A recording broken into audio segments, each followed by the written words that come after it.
Indonesia cabang Maluku, Ranting Kota Ambon melatih siswa SMA Negeri 6 Ambon cara budidaya bonsai. Perkumpulan Penggemar Bonsai Indonesia cabang Maluku, Ranting Kota Ambon memberikan pelatihan budidaya tanaman bonsai.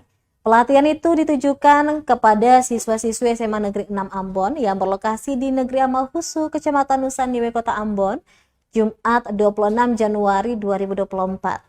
Ketua PPBI Ranting Kota Ambon, Burhan, mengatakan pelatihan ini tentunya berguna bagi para siswa untuk memperkaya keterampilan.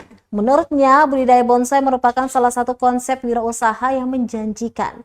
Pasalnya, tanaman yang tadinya dianggap gulma atau hama nyatanya bisa menjadi sesuatu yang memiliki nilai jual tinggi.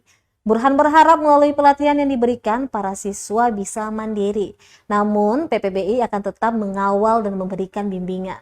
Sementara itu, Kepala Sekolah SMA Negeri 6 Ambon, WMP Mapusa, mengucapkan terima kasih atas kehadiran PPBI yang telah memberikan pengetahuan dan keterampilan budidaya bonsai kepada anak didiknya. Ia mengatakan ketersediaan bahan pembuatan bonsai di sekitar sekolah juga mendukung.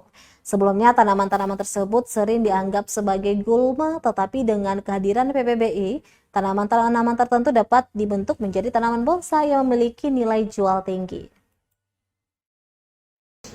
Pembelajaran dalam L5 seperti beberapa waktu yang lalu kita sudah pernah juga mengadakan kegiatan seperti ini di sekolah yang lain dan kegiatan ini bukan kegiatan yang baru buat kami dan kami mencoba untuk menawarkan kepada adik-adik yang pada mungkin setelah keluar dari sekolah atau ingin berwirausaha atau ingin melanjutkan ke studi yang lebih tinggi, kita masih banyak alternatif untuk ke jenjang masa depan yang lebih gemilang. Di antaranya dengan cara mengenal tanaman bonsai dan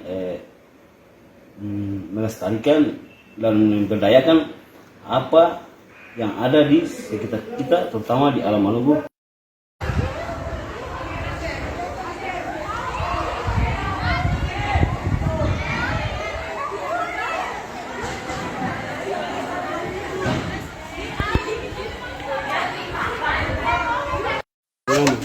Ambon. Kesempatan lihat sih. Daun yang lebih-lebih yang besar lepas. Ini pakai gunting nih. Daun yang sebesar lepas. Download Tribun X sekarang. Menghadirkan lokal menjadi Indonesia.